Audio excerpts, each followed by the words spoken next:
quarto ano! Seja muito bem-vindo! Hoje é segunda-feira, dia de língua portuguesa. Que delícia de língua portuguesa!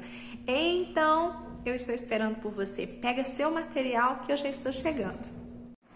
Olá, quarto ano! Estamos começando na página 178 do seu livro didático de língua portuguesa e nós vamos até a página 183 conversando, ok? Começamos então com o texto, o sol e a lua. Mas antes de nós lermos o texto, nós vamos fazer uma contextualização. Em diferentes culturas, é comum encontrarmos mitos, ou seja, histórias, que foram criadas para explicar a existência de fenômenos da natureza e a origem de coisas consideradas misteriosas ou difíceis de serem esclarecidas pela razão. Você vai ler agora, a partir da página 178, uma dessas histórias. Leia o título da história e observe atentamente as ilustrações, que são riquíssimas, que acompanham esse texto, tentando imaginar o que esse mito pretende explicar. Depois que você fez as observações, tanto do título quanto das imagens, aí você faz a leitura completa do texto. Combinado assim? Essa é a primeira imagem que aparece, só que ela não se restringe a somente isso. Ela é uma imagem mais compridinha, ó, que ela mostra um contexto assim bem interessante. Título do texto: Sol e a Lua. Tem outra imagem na página 179.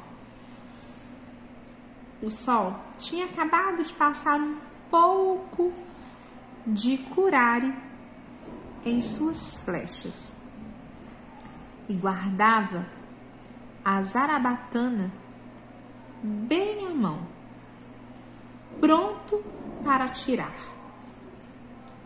Não desgrudava os olhos dos galhos das árvores, prestando atenção ao menor movimento das folhas.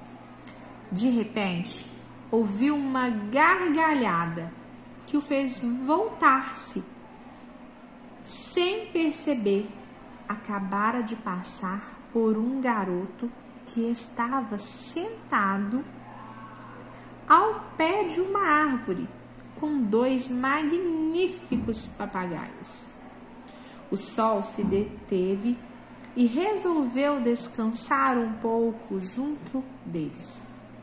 Nem viu o tempo passar, e quando se deu conta, o dia já estava acabando.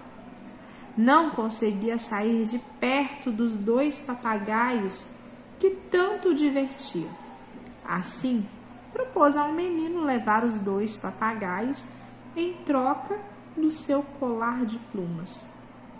O garoto estava muito preocupado com sua aparência, pois acabara de completar 10 anos.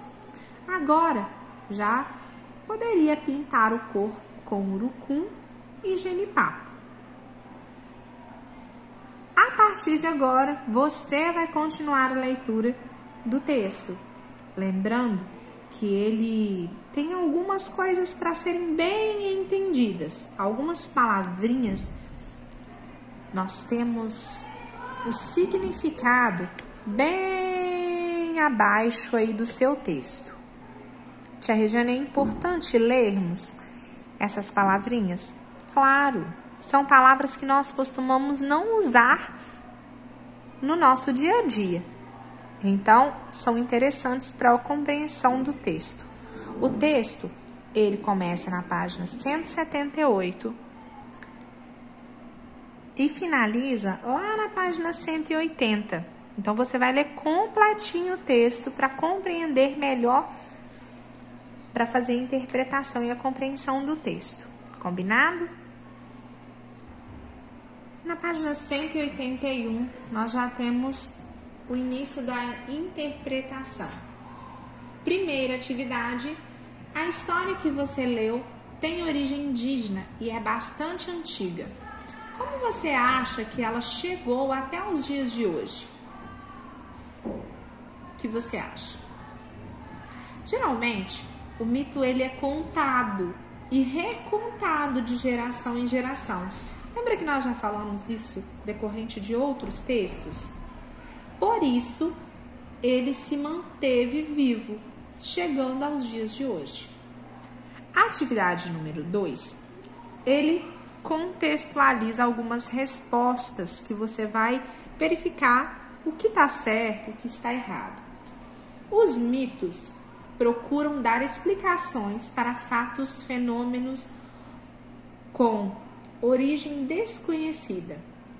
Pode-se dizer que os mitos ou que o mito que você leu tem a intenção de... Qual a intenção dele? De acordo com aquilo que você leu. De contar como o Sol e a Lua se tornaram amigos? De explicar por que o Sol e a Lua nunca aparecem no céu ao mesmo tempo? Ou de contar como o Sol e a Lua surgiram? Muito bem, então a gente marca a segunda aqui. Explicar por que o Sol e a Lua nunca aparecem no céu ao mesmo tempo. A atividade de número 4, ela vem trazendo para nós o seguinte. Tem a número 3 primeiro, vamos lá. Número 3. Quem são os personagens principais do mito que você leu? Quais são os personagens? O Sol e a Lua.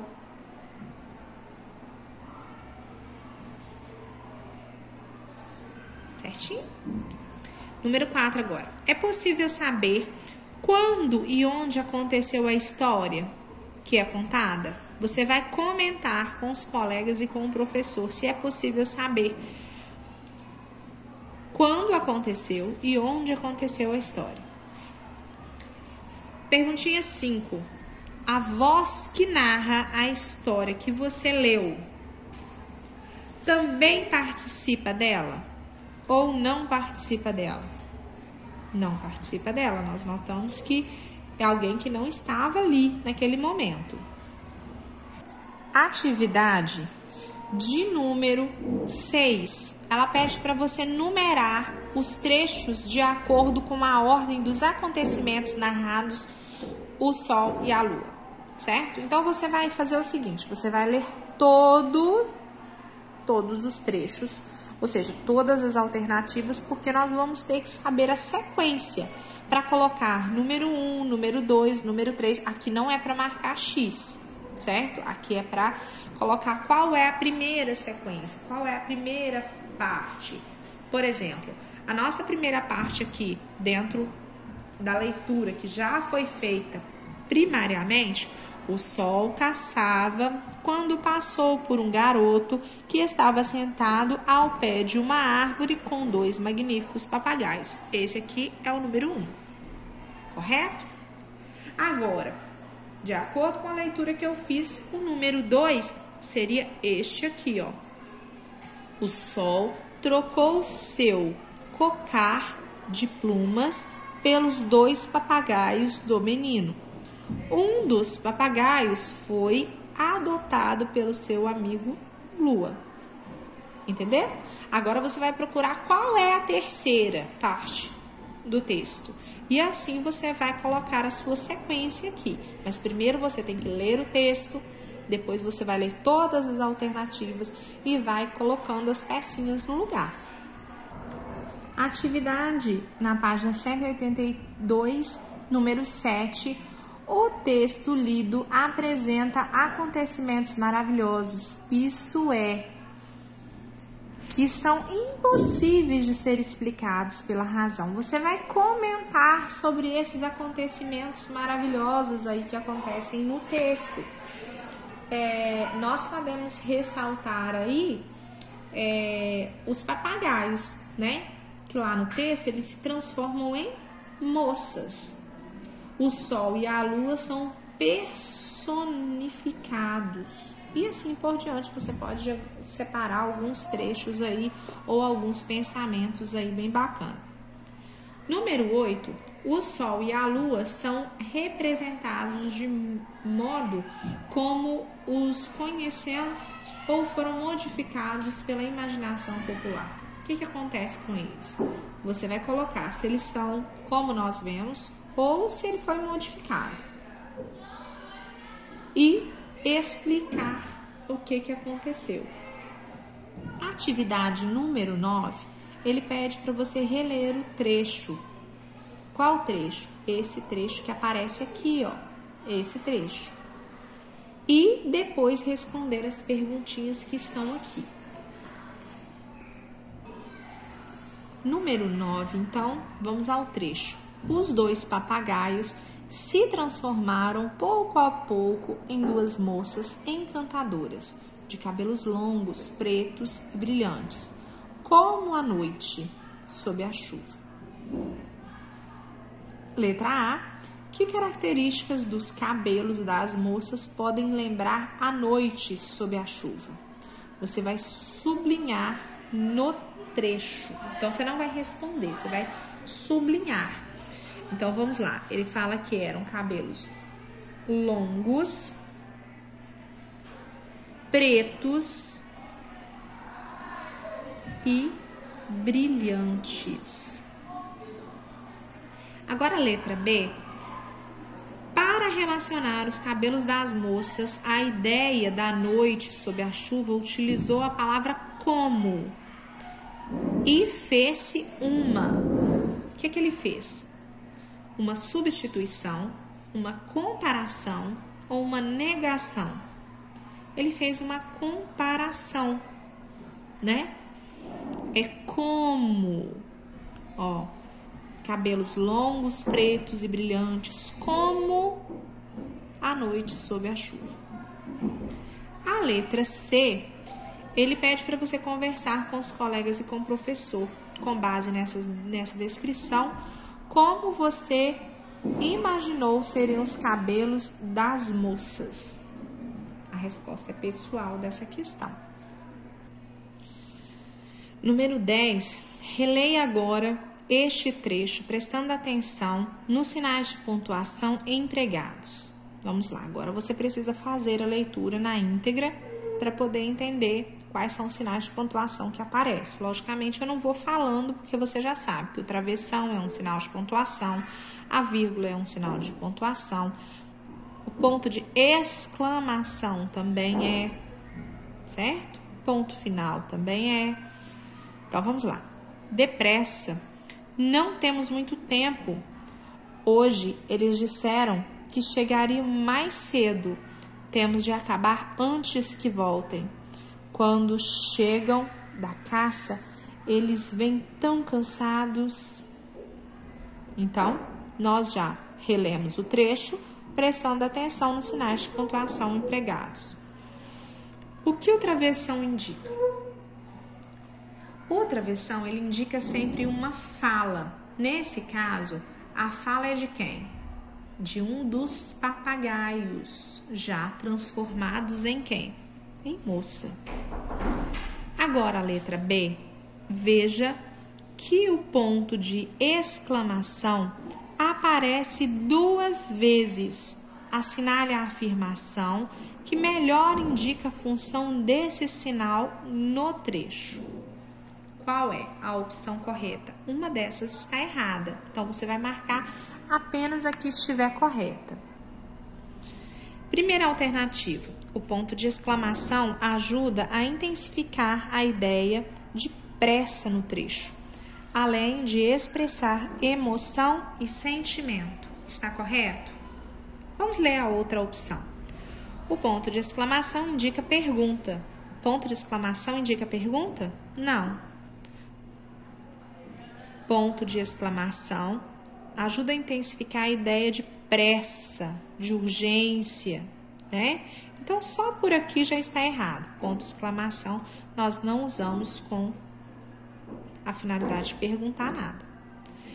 Letra C. Observe as frases que se encerram com o ponto final e as que se encerram com o ponto de exclamação no trecho. O uso desses sinais atribui sentidos diferentes às frases. Você vai conversar aí com os colegas e com o professor. O uso do ponto final, ele indica uma afirmação mais neutra, certo? Enquanto o uso da exclamação, ele traz emoção, sentimento às frases. Agora, já na página 183, volte ao trecho reproduzido na atividade anterior e repasse o uso do pronome pessoal eles. Vamos lá? O pronome pessoal eles está substituindo dois nomes que não estão expressos no trecho. Que nomes são esses? Sol e lua, correto?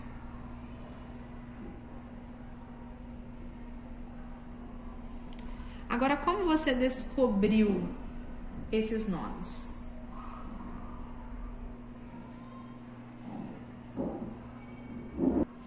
Essa aí você vai responder, porque vai depender do ponto de vista de cada um. Atividade número 12, releia o trecho a seguir. Quando a metamorfose se completou, uma delas se escondeu perto da porta para ver quando os dois amigos voltavam, enquanto a outra preparava a refeição. Consulte a palavra destacada no dicionário, depois escreva e comente com os colegas e o professor o significado do contexto, no contexto. Então, nós temos aqui a palavrinha metamorfose. O que é metamorfose? Segundo o dicionário, são mudanças ou mudança completa de forma, natureza ou estrutura, transformação, transmutação.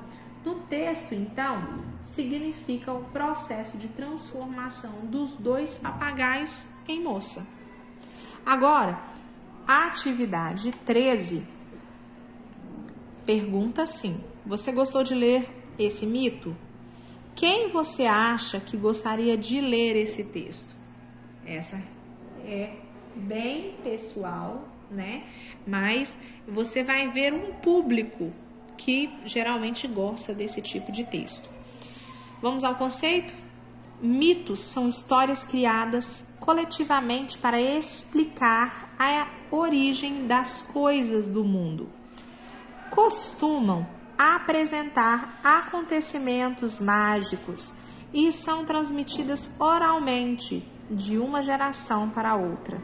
Nas comunidades que as cultivam, os mitos podem ser registrados por escrito por quem se preocupa em preservar e difundir as histórias por eles contadas. Muito bem, boa atividade para você e qualquer dúvida, passa lá no grupo, pergunta que as suas dúvidas serão tiradas bem rapidinho. Beijinho, até a próxima aula, se Deus quiser.